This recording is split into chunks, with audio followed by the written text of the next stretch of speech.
11 Nasihat Kepemimpinan Kiai Haji Hashim Asy'ari, di hadapan Presiden Soekarno.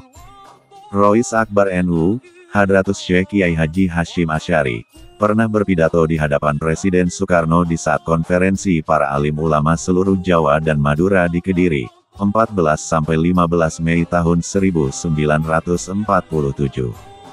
Dalam kesempatan itu, Rois Akbar Nahdlatul Ulama itu menyampaikan pidato dengan judul, Hak dan Kewajiban Kepala Negara Terhadap Rakyat, dan Hak dan Kewajiban Rakyat Terhadap Kepala Negara. Dalam pidato yang termuat di buku peringatan konferensi para alim ulama seluruh Jawa dan Madura, yang diterbitkan oleh Kementerian Agama Bagian Penyiaran dan Penerangan Yogyakarta itu, mengulas apa yang harus dilakukan oleh seorang pemimpin. Setidaknya ada 11 hal yang disampaikan oleh pendiri pesantren Tebu Ireng itu. Berikut adalah nasihat tersebut, disalin sebagaimana teks aslinya dengan gaya bahasa Indonesia tempo dulu. 1. Kepala negara harus bergiat dengan sungguh-sungguh menjaga agama Islam dan memelihara hak-hak rakyat, dan ketentraman jiwa, serta harta bendanya. 2. Memenuhi segala perintah Tuhan dan menjauhi segala larangannya, serta menghargai segala sifat agama dan kehormatannya. 3. Memerintah kepada segenap rakyatnya yang beragama Islam memenuhi perkara-perkara yang tersebut.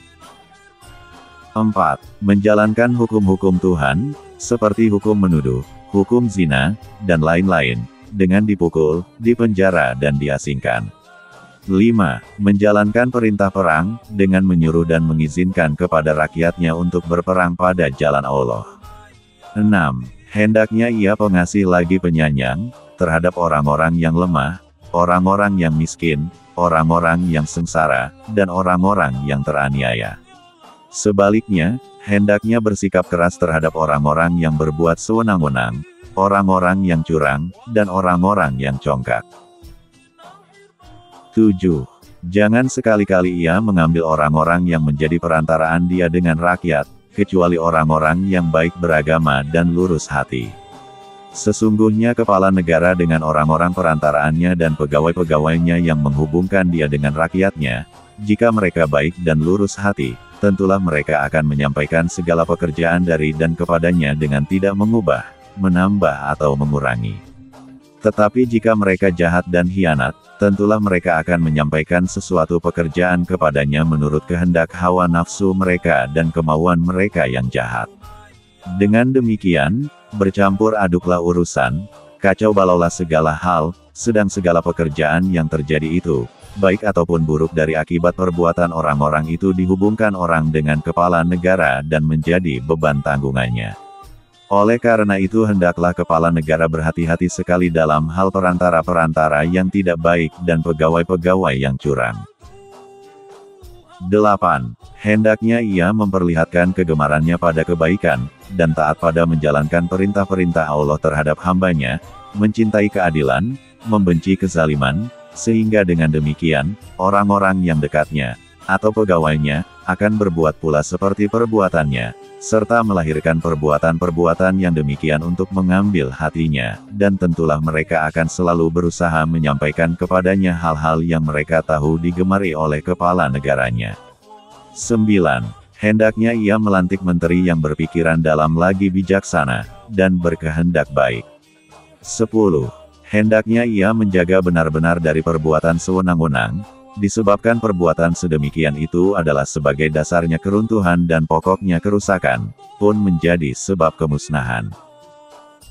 11. Hendaknya ia selalu berkehendak baik terhadap rakyatnya, dan mencurahkan kekuatannya dalam melindungi, dan membelanya. Hendaknya ia giat mendatangkan kemanfaatan dan menghindarkan kesengsaraan rakyatnya, baik dalam hal yang bersangkutan dengan agamanya, maupun dengan hal yang bersangkutan dengan dunianya. Sederet kewajiban kepala negara kepada rakyatnya tersebut, menurut Kiai Hashim, disarikan dari perintah Allah Subhanahu wa Ta'ala. Baik yang tertuang dalam firman-Nya maupun melalui hadis-hadis yang disampaikan oleh Rasulullah Shallallahu Alaihi Wasallam. Dari 11 nasihat tersebut, Kiai Hashim lantas merangkum perilaku kepala negara kepada rakyatnya tersebut dalam 3 golongan. Golongan orang besar, golongan orang pertengahan, dan orang rendahan. Menyikapi ketiganya tersebut, Kiai Hashim mengibaratkan demikian. Orang besar dianggap sebagai bapak, orang pertengahan dianggap sebagai saudara, dan orang rendahan dianggap sebagai anak. Maka, terhadap bapaknya ia berbuat baik, terhadap saudaranya berbuat silaturahim, dan terhadap anaknya berkasih sayang.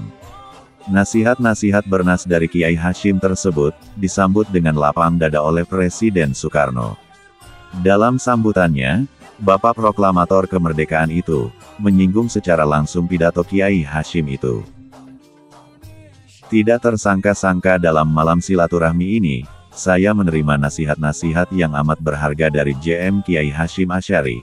Nasihat-nasihat yang tidak ternilai, nasihat-nasihat yang berharga laksana mutiara, nasihat-nasihat yang laksana air segar, masuk dalam tubuh dan jiwa. Nasihat-nasihat yang ku dengar bukan saja dengan telinga jasmani, tetapi terutama sekali ku dengarkan dengan telinga batin, telinga jiwaku. Aku yang ditakdirkan Allah Subhanahu wa Ta'ala menjadi kepala negara yang pertama daripada Republik Indonesia. Nasihat-nasihat bagi kepala negara, betapa kewajiban kepala negara, betapa harusnya menjadi kepala negara. Dengan nasihat-nasihat dari Kiai Hashim Asy'ari tersebut, menyadarkan betapa beratnya tanggung jawab sebagai seorang pemimpin. Oleh karena itu, ia memohon kepada seluruh ulama se-Jawa dan Madura yang hadir untuk turut mendoakan kepala negara. Sementara doa dari Bung Karno sendiri sangat menggetarkan. Ya Allah, berilah aku kekuatan, berilah aku pimpinan, aku olehmu, ya Allah, ditempatkan memimpin satu bangsa yang 70 juta jumlahnya. Bila pimpinanku baik, akan membawa manfaat. Tetapi, jika pimpinanku salah, maka pimpinan ini akan membawa melarat kepada 70 juta bangsaku. Maka, ya Allah, berilah taufik, hidayah dan kekuatan.